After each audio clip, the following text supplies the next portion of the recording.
Hey guys, welcome back again to another Zeal cigar review. I've got glasses on because I have a screen in front of me, so these are the blue blocker type glasses. I'm very concerned with my eyes, but I think it makes it look cool. But today we're talking about the light and dark side of Rocky Patel cigars. All next on the Zeal cigar review.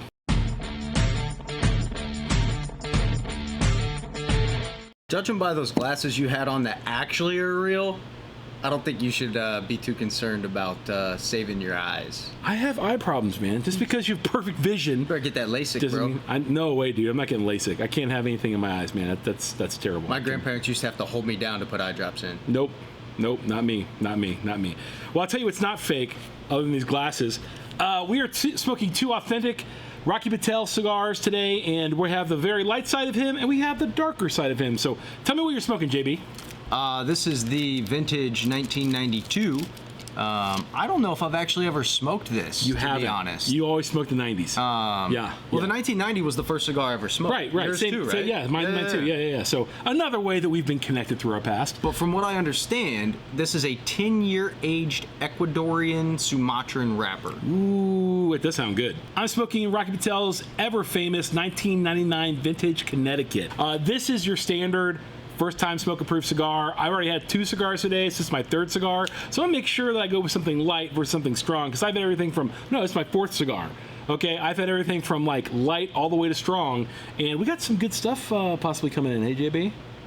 Dude, stay tuned because... By the way... Okay, good. There we go. If you missed out on the batch of cocos that the manufacturer had hidden somewhere, and you missed out on getting them, I sent a ton to New Jersey, so you can go over there and fight some Jersey dude for some cocos. Yeah, they were gone in what, 3 hours? At least. Yeah, it was crazy. Just so you know, we're excited about some new blends that we just tried, and that we hope to get in here soon, and I cannot wait to tell you more about that later on. But for now, it's time to cut, light, and smoke. Allegedly, on Rocky claims that is the oldest available Ecuadorian Connecticut shade-grown wrapper available on the market. So somebody's hoarding all the Connecticut shade. I don't know. I mean, again, that's pretty cool that it's, the oldest and everything else, but I'm looking forward to smoking it. I've had it quite often in the past. I can't remember the last time I've had this, but I know every time I've smoked it, and I'd really like to compare it to the brand new one we just got in to see what this is like compared to that. So what do you got on the dry draw? A little bit of like black licorice, but not much. Very light. It's typically a good sign though for me if I taste black licorice. These fans are making it really hard to light this. We got a couple of fans. Yes, the AC is still not fixed yet, so we're still in the midst of the bellows of hell as we film for you fine people out there. So somebody got my reference because you totally missed it the last time. But I made a Deep South reference. Okay. In reference to the movie Little Nicky, because he's from hell, because his father's the devil. So he's from the Deep South. I get it.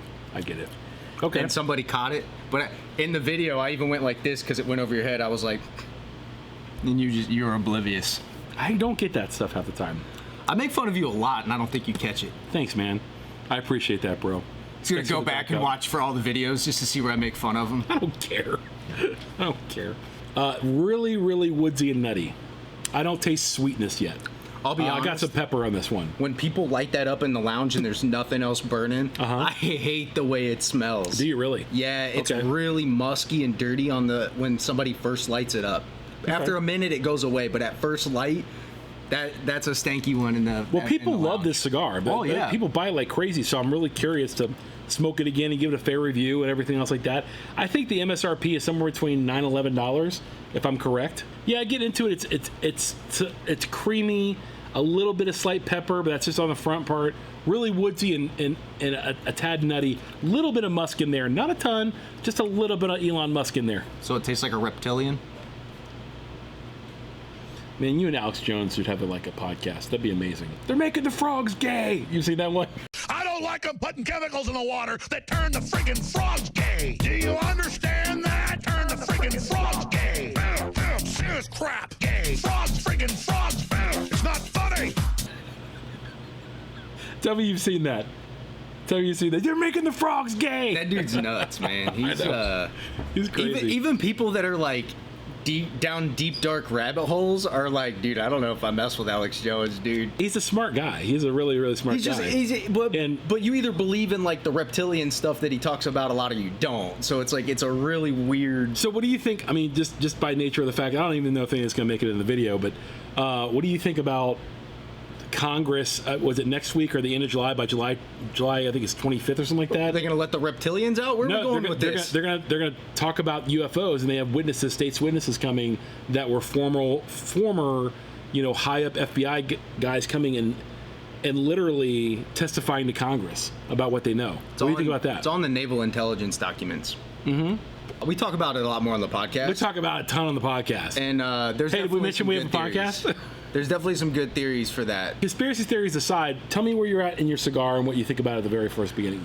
You know what's interesting is I smoked, I've never smoked the Olivo V Melanio Maduro before. Mm-hmm. So I smoked one, I think I was here a Saturday, I smoked it. Okay. And it was really good, but it was very light and smooth, right? Okay. This has a little bit more body to it that I missed out of that cigar. I'm not picking up a ton. It's pretty clean, actually. Okay. I'm gonna have to get into it a little bit more instead of talking. It could be just because I'm huffing it really quick, but this has got a generous amount of pepper on it. By generous, I'm saying it's probably at a 4. And like a white pepper? Yeah, white pepper, and really woodsy and creamy. But we're gonna pause here. We'll come back here and tell you about the midsection of the cigar, the second, third, in a second. So stay tuned. Dude, it is not that bright in here.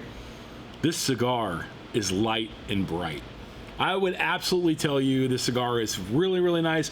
Bright, shining notes of cream, some creamy cedar, a little bit of pepper. That pepper's actually waned a little bit. I'm a little farther than Justin is in my cigar. Truth be told, I'm smoking a Robusto, you're smoking a Toro. But I think it's a great cigar. It's got notes of nuts, notes of creamy cedar, some sweetness, but mostly, I mean, woodsy. I got a lot of wood in there, to be honest with you. So that's a majority of what I got. What about you? I would say where yours is woodsy, this is earthy. Some nice cocoa, light though. Lots of coffee notes. Okay.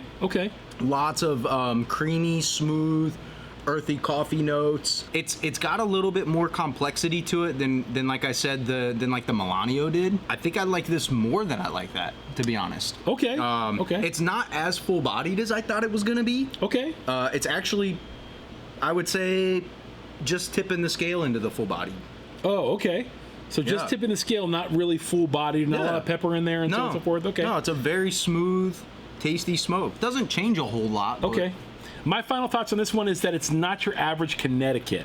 It does have some spice in there, so be ready for that if you're a new cigar smoker or you don't smoke cigars a lot. So we're going to come back here and tell you the very end. I imagine I'll be somewhere near the very cap of the cigar when I get back, and we'll tell you what the final third of the cigar actually tastes like. So stick around. We'll be right back.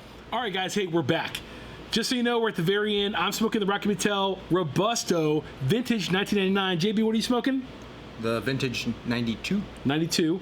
So mine's a Connecticut, Ecuadorian Connecticut wrapper, which is one of the oldest available ones right now, according to PATEL. And let me tell you my final thoughts on this. Overall, great Connecticut.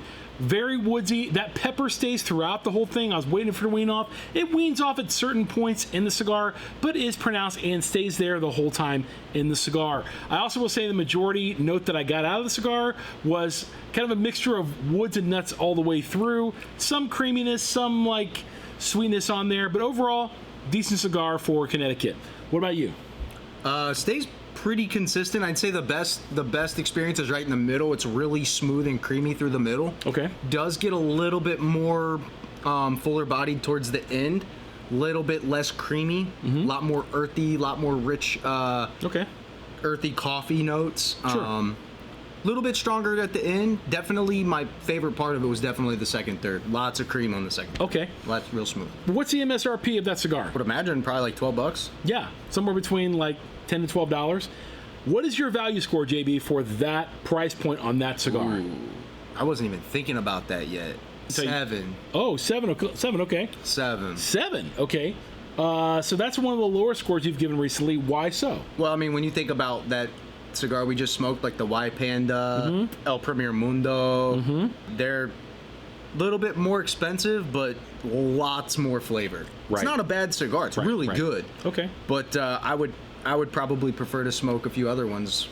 I would actually probably prefer to smoke the 1990. Okay. Wow. Let me just say this real quick before I give my value score. This is not my favorite Rocky Patel. I have many favorite Rocky Patels, and this is definitely not it. I found it to be semi one-dimensional, maybe with two-dimensional as far as the cigar is concerned. I wasn't overtly impressed with it. I didn't think it was like wowing me or anything like that, but many of you guys do like the cigar, and I think it's a good cigar. I don't think it's a great cigar necessarily. They're consistent. They are consistent, and that's something you're going to find across the board with Rocky Patels. Most of the cigar blends are consistent, and he's got a lot of cigar blends. So don't be afraid when I rate this at a 6.5 because I don't think it's that great of a value at $11 by nature of the fact that I can find a lot of cigars at $11 that are a lot more flavorful and better than this one. Now, this doesn't include some of my favorite Rocky Patel cigars, which are the Platinum, which are also the Decade, which are also the 1990, which are also like the that San Andreas. The San Andreas, the Sun Grown. He's got a lot of different ones.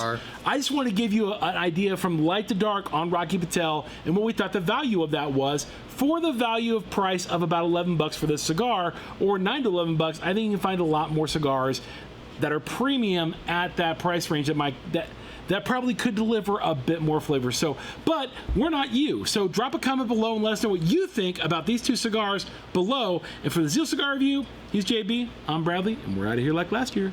Peace. The cigar we just smoked is 10 times that cigar, dude. Yeah? The Connecticut? Oh gosh, yeah, dude. I don't doubt it.